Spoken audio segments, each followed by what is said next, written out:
자, 오늘 2월 2일 마감 시장 말씀드려보도록 하겠습니다. 일단 어제 미국 시장도 좋았고 우리 시장도 좋고, 일단 FOMC에서 오늘 많이 나온 뉴스를 보니까 두 번 연속 금리 인하를 한 것 자체도 완화적 스탠스다. 사실 시장이 다 알고 있어요. 문제는 파월이 입방정을 떠느냐 떨지 않느냐, 그게 이제 문제인데, 어제는 일단은 제가 아침 시황에도 말씀드렸다시피 완화적으로 좀 이야기를 했습니다. 그런 측면들이 주가에 좀 반영이 됐다라고 보시면 되겠다는 말씀을 좀 드리고, 사실 오늘 좀 아슬아슬했던 게, 물론 이제 파월 의장의 얘기가 생각보다 괜찮았다라는 것도 괜찮지만은, 뭐 오전에 말씀드렸던 걸 간단하게 말씀드리면, 처음으로 인플레이션 완화 과정이 시작됐다 볼 수 있다. 디스인플레이션이라는 얘기인데, 디플레이션과는 다릅니다. 디플레이션은, 그러니까 여러분들이 이거를 좀 아셔야 되는데, 기본적으로 메모장이, 내가 이걸 메모장에 옛날 설정을 해놨었던 것 같은데, 윈도우 캡처 메모장을 됐네요. 됐습니다. 디플레이션과 디스인플레이션은 다릅니다. 디스인플레이션이라는 단어는 사실 많이 쓰지는 않습니다. 디플레이션은, 그러니까 우리가 평상시에 평범한 상태의 경제잖아요. 그러면 인플레이션은 기본값입니다.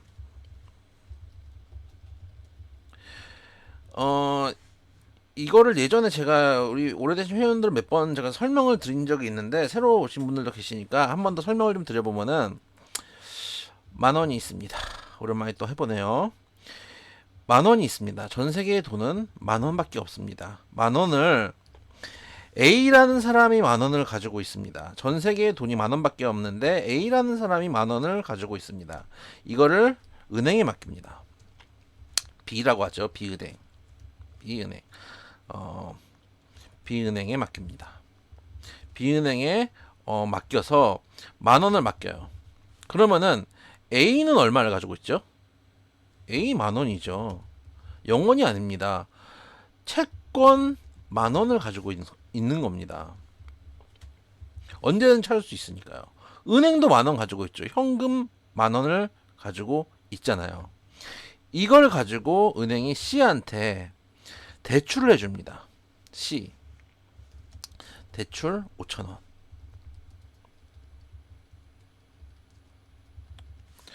그러면 전 세계의 돈이 얼마인가요?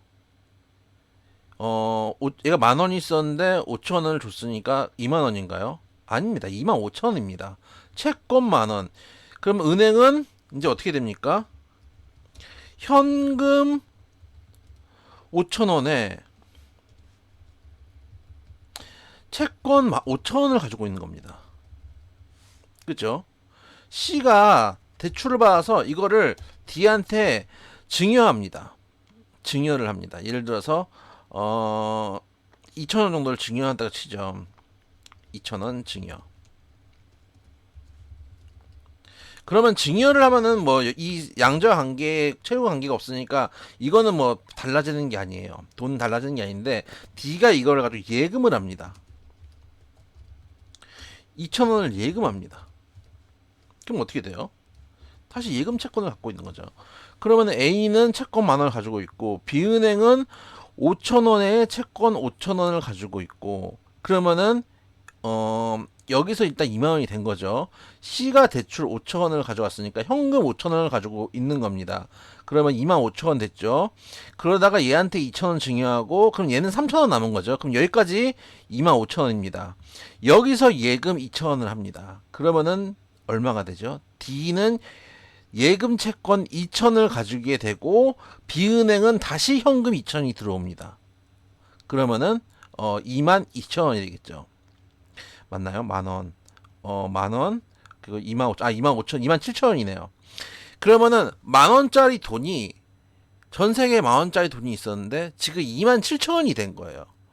돈은, 그래서 이런 걸 보고 돈은 자기 복제를 한다고 얘기를 합니다.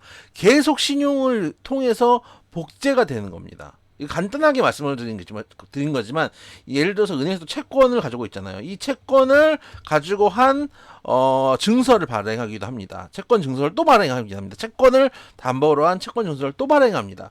계속 이렇게 돈이 늘어나가요. 그러니까 기본적으로 인플레이션은 기본값이에요.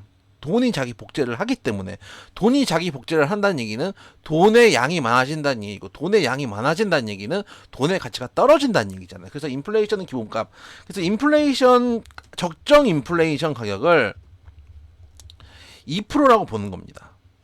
이게 특별히 기준이 있는 건 아니고, 예전에 어디더라? 캐나다 어디서 이제 무슨 회의 때 나와서, 이차차 해가지고, 2%로 이제 맞췄던 걸로 기억이 나는데, 그래서 이제 특별한 기준이라기보다는 이 정도면은 통상 경제학에서 적정 인플레이션이라고 잡는 겁니다. 그래서 계속 목표 인플레이션이라고 하는 것도 거기에 있습니다. 그래서 인플레이션은 기본적으로 존재하는데, 이 인플레이션이 아니라 물가가 떨어져요.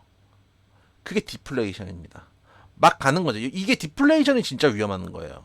디플레이션은 경기 침체가 일어나는 시그널이고, 경기 침체가 일어나서 이 디플레이션을 잡지 못하면 그때부터 진짜 문제가 되는 거거든요.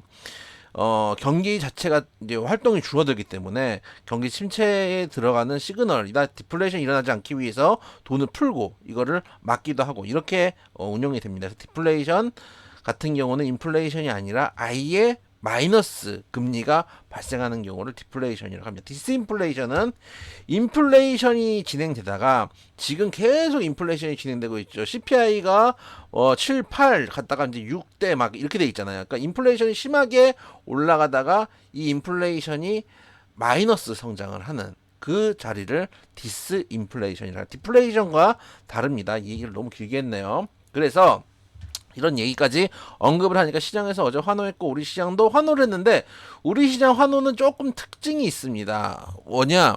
일단 영원히 외국인들의 수급은 영원하다. 외국인 네버다이.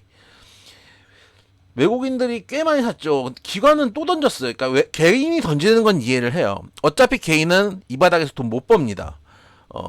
솔직하게 말씀을 드리면 선수들 알면 저는 벌써 자신이 있어요. 근데 일반적인 개인, 대부분의 개인은 이런 장세에서 돈 못 법니다.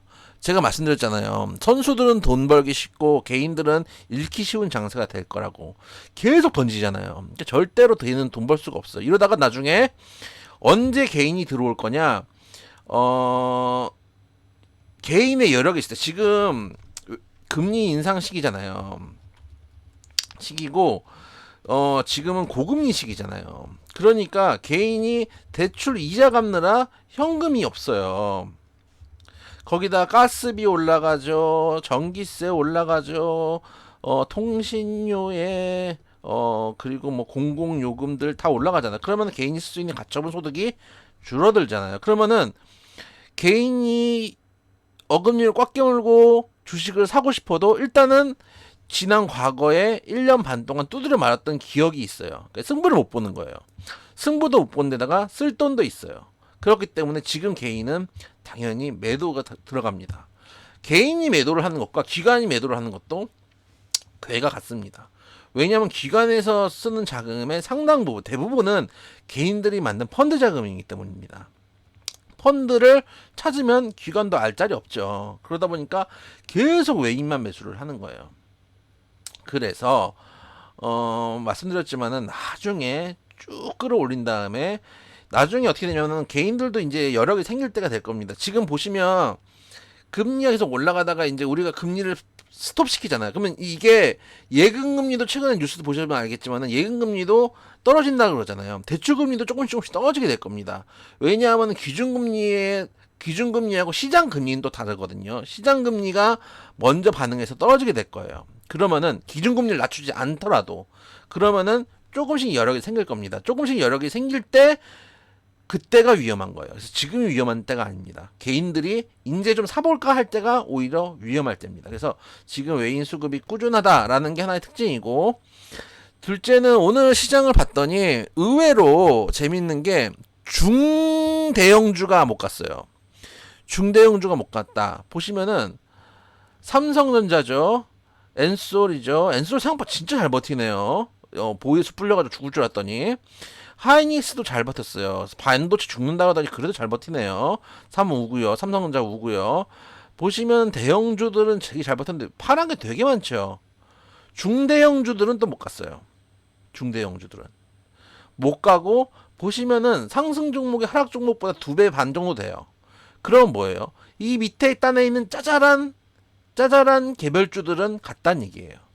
중대형주는 못 가고 대형주, 그러니까 결국은 코스피를 기준으로 봤을 때 대형주는 외국인들이 잡고 소형주들은 세력들이 가지고 놀고 그 중간 따에서 수급 공백이 발생한 거죠. 그러면 우리가 생각을 할 필요가 있겠죠. 지금 장세는 항상 제가 말씀드리는 수급장이다 라는 거를 알 수가 있습니다. 실적 보고 가는 장세가 아니란 얘기입니다. 그리고 가격 메리트 장세 종목 섹터 시장이죠. 시장인 코스닥이 오늘은 코스피가 셌다. 왜냐? 코스피가 일 동안 잘 갔기 때문입니다. 그런 점들 보셨으면 좋겠다라는 말씀을 드리도록 하고 오늘 잘 갔다고 내일도 잘 가면 좋죠. 근데 우리가 항상 마음의 준비는 하고 있어야 됩니다. 예전에도 FOMC 이후에 빠진 다음에 올라가는 경우도 있고 올라간 다음에 빠진 경우도 있으니까 지금 우리 포트폴리오 잘 정비해놓고 오늘 전 종목 상승했죠. 포트폴리오에 있는 종목이 전 종목 상승했는데 굳이 여기서 우리가 겁내고 매도를 하면은 여기 매도를 하는 개인이 되는 것밖에 안 됩니다. 꾸준하게 가져가면서 전 종목 상승했는데 뭐 굳이 적립할 필요가 있나요? 꾸준히 가져가면서 나중에 매도장에 나오면 그때 정리를 해 나가도록 하고 정리가 아니죠. 포트폴리오 교체를 해 나가도록 하겠습니다.